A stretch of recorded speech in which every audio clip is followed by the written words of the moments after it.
Kitchen में काम करते वक्त अगर चंद एक हैबिट्स को फॉलो कर लिया जाए ना तो यकीनन आप लोगों का घंटों का काम मिनटों में हो जाएगा। जो काम आपका 2-3 घंटे का काम है, कुछ टिप्स एंड ट्रिक्स और कुछ हैबिट्स को अगर किचन में काम करते वक्त फॉलो कर लिया जाए ना तो यकीनन वो काम कम से कम वक्त में बहुत जल्दी हो जाता है और आपका खुद के लिए टाइम भी बच जाता है। आज की वीडियो में कौन सी ऐसी हैबिट्स आप लोगों के साथ शेयर करूंगी। So let's get started today our video. I hope you are doing great. अल्हम्दुलिल्लाह, आई एम आल्सो फाइन। अक्सर आप लोगों ने देखा होगा कि जो भी हमारे रोटी के रुमाल होते हैं, इनके लिए किचन में हमारे पास कोई भी स्पेसिफ़िक प्लेस नहीं होती या हमने बनाई ही नहीं होती। हमने यकीनन इनको या तो ड्रॉअर में फेंका होगा या कभी भी हमें किसी साफ़ रुमाल के गेस्ट आने पे ज़रूरत पड़ती है ना, तो हम इधर-उधर ढूँढ रहे होते हैं क्योंकि हमारे पास इसके लिए कोई भी स्पेसिफ़िक प्लेस नहीं होती जिसका हमें पता हो कि इस जगह पे रुमाल रखे हुए हैं या फटाफट से गेस्ट आने पे अगर हमें नीड हो रुमाल की तो हम फ़ौरन से निकाल लें। यकीनन आप लोगों को भी ढूँढने से मिलते होंगे। चंद एक ऐसी औरतें होंगी जिनको मालूम होगा या जिन्होंने ऑर्गेनाइज़र का इस्तेमाल किया होगा या जिन्होंने एक ड्रॉअर बनाया होगा या उसकी जगह वही रखती होंगी, उसकी जगह को चेंज नहीं करती होंगी, तो उन्हें उठाने और रखने में यकीनन परेशानी का सामना नहीं करना पड़ता होगा। बट उसके लिए जी आप घर में मौजूद चीज़ों से ऑर्गेनाइज़र बना सकते हैं। ये मेरे पास एक बॉक्स था जो कि बहुत ही मुनासिब साइज़ का था। हैंडल्स मैंने इसको खुद लगा लिए।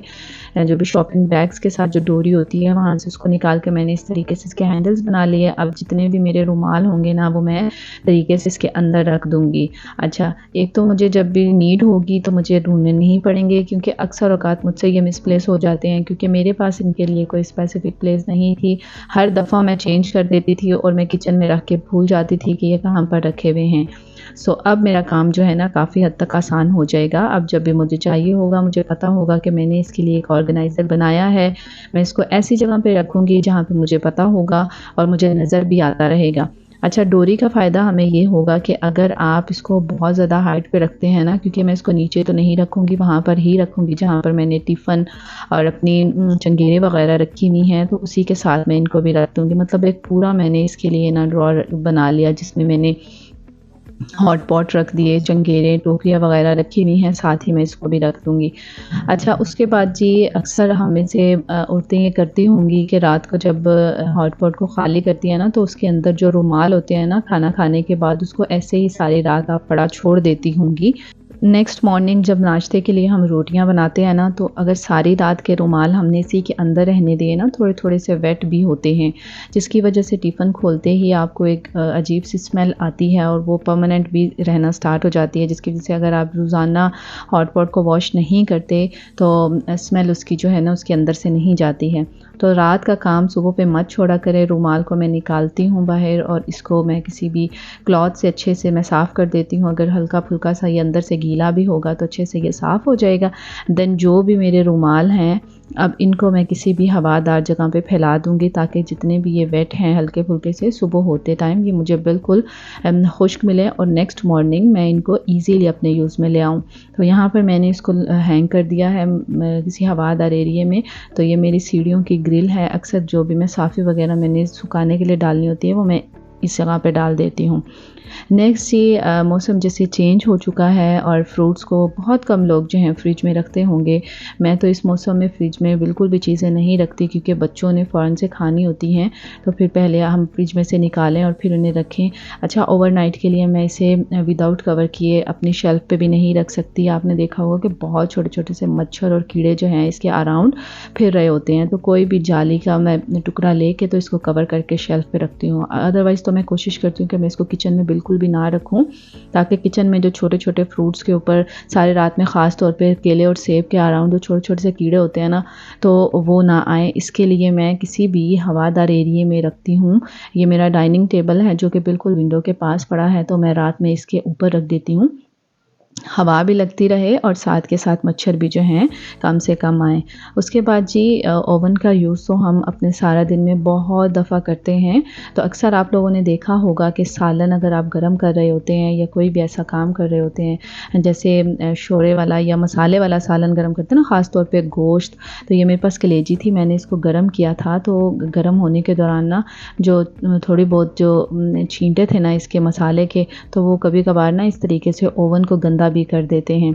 अच्छा, मसाले वाला कोई भी मैं काम करती हूँ तो मैं लगे हाथ ओवन की क्लीनिंग कर देती हूँ, ताकि अगर मैं मसाले वाली कोई भी चीज़ इसके अंदर थोड़े बहुत छींटे जाएँ तो वो परमानेंट निशान ना छोड़ जाएँ। बाज़ औक़ात ऐसा होता है कि हल्दी के निशान जो हैं, अगर मैं इसको निगलेक्ट कर देती हूँ तो वो ओवन की वाइट सरफेसेस होने की वजह से वहाँ पर जो है हल्दी के निशान येलो कलर के पड़ जाते हैं। तो हाथ के हाथ ना इसकी क्लीनिंग कर दिया करें, इससे आप लोगों का टाइम बच जाएगा।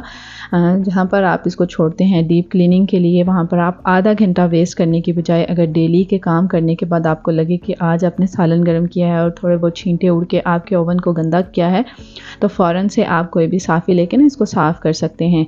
इसके बाद ये प्लेट देख लीजिए, इस पे मैं बच्चों का दूध वगैरह गर्म करती हूँ ना, कप के नीचे जो चीज़ लगी होती है ना, लाइक मिल्क वगैरह, तो इसके निशान पड़ जाते हैं। तो इसको भी मैं, अगर मुझे लगता है तो मैं इसको डेली के डेली वॉश करती हूँ, अदरवाइज़ टूटने के डर से तो मैं इसको, जब मुझे लगता है कि बहुत गंदी हो चुकी है तो फिर मैं इसको वॉश कर देती हूँ। अदरवाइज़ साफ़ी लेके मैं इसको डेली बेसिस पे साफ़ कर देती हूँ थोड़ा बहुत, और बाद में मैं इसको वीकेंड पे इसको वॉश कर देती हूँ। अच्छा जी, उसके बाद मसाला रैक की बारी आती है। इसको भी हम में से अक्सर औरतों ने अपने शेल्फ़ के ऊपर ही रखा हुआ होगा, और आपने अक्सर देखा होगा कि हमारे ऑयल के निशान, जब हम खाने में मसाले वगैरह डालते हैं तो थोड़े से ऑयली हाथ भी इसको लग जाते हैं, या मसाले जब हम इन बॉक्सेस में से निकाल रहे होते हैं तो थोड़े बहुत मसाले जो हैं इस रैक के ऊपर भी गिर जाते हैं।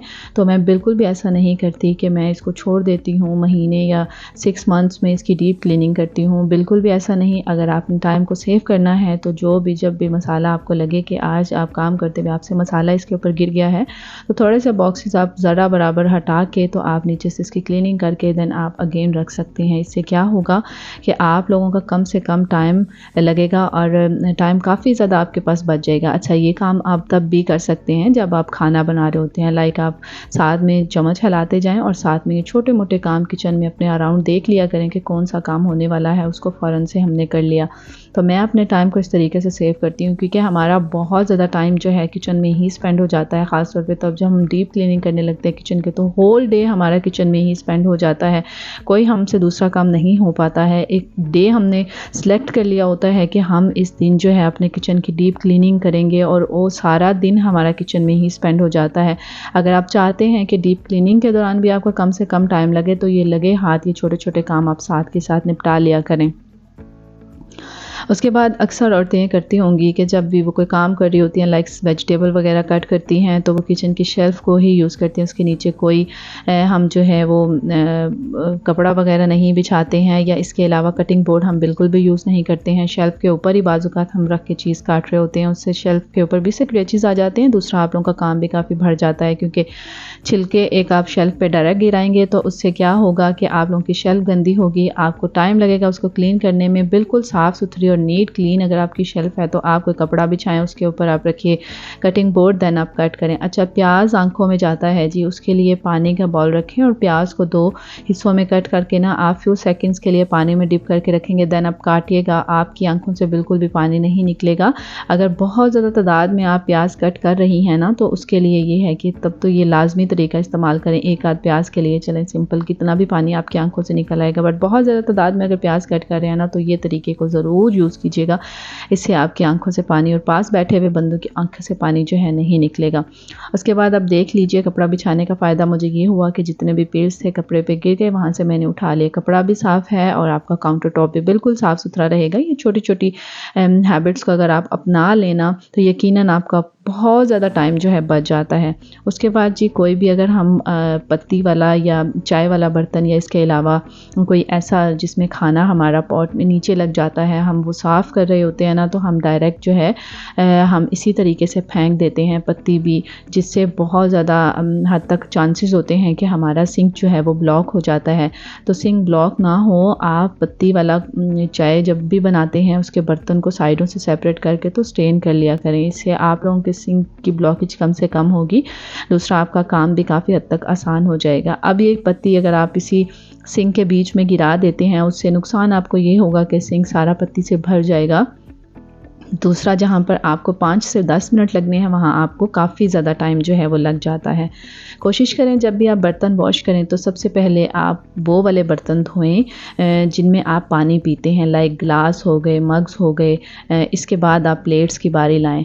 इवन देन कि मैं क्या करती हूँ, कुछ रूल्स होते हैं बर्तन वॉश करने के भी, कि बर्तनों में से एक चीज़ की दूसरे में स्मेल ना जाए। सबसे पहले ग्लास धोएं, फिर कप धोएं, फिर प्लेट्स धोएं। और जो अंडे वाली प्लेट होती है ना, उसको तो सबसे लास्ट पे धोना चाहिए। बार बार स्पॉन्ज पे हम साबुन भी नहीं लगा सकते। सो सबसे पहले पानी पीने वाले ग्लास, ताकि सालन की प्लेट का जो आप सालन की प्लेट समटाइम धो रहे होते हैं तो उसकी स्मेल जो है ग्लास में ना आए। अगर अंडे की प्लेट धो रहे हैं तो अंडे की स्मेल ग्लास में ना आए। तो तरीके से बर्तन धोएंगे तो आप लोगों के बर्तनों में से कभी भी स्मेल नहीं आएगी। उसके बाद आप सिंक को अच्छे से वॉश कर दें। तो बस जी, आज की हैबिट्स आप लोगों के साथ यही शेयर करनी थी। होप्स हो कि आपको वीडियो अच्छी लगी होगी। वीडियो अच्छी लगे तो लाइक, शेयर एंड सब्सक्राइब कर दीजिएगा। अपना बहुत सारा ख्याल रखिएगा, मुझे दुआ में याद रखिएगा। अल्लाह हाफिज़।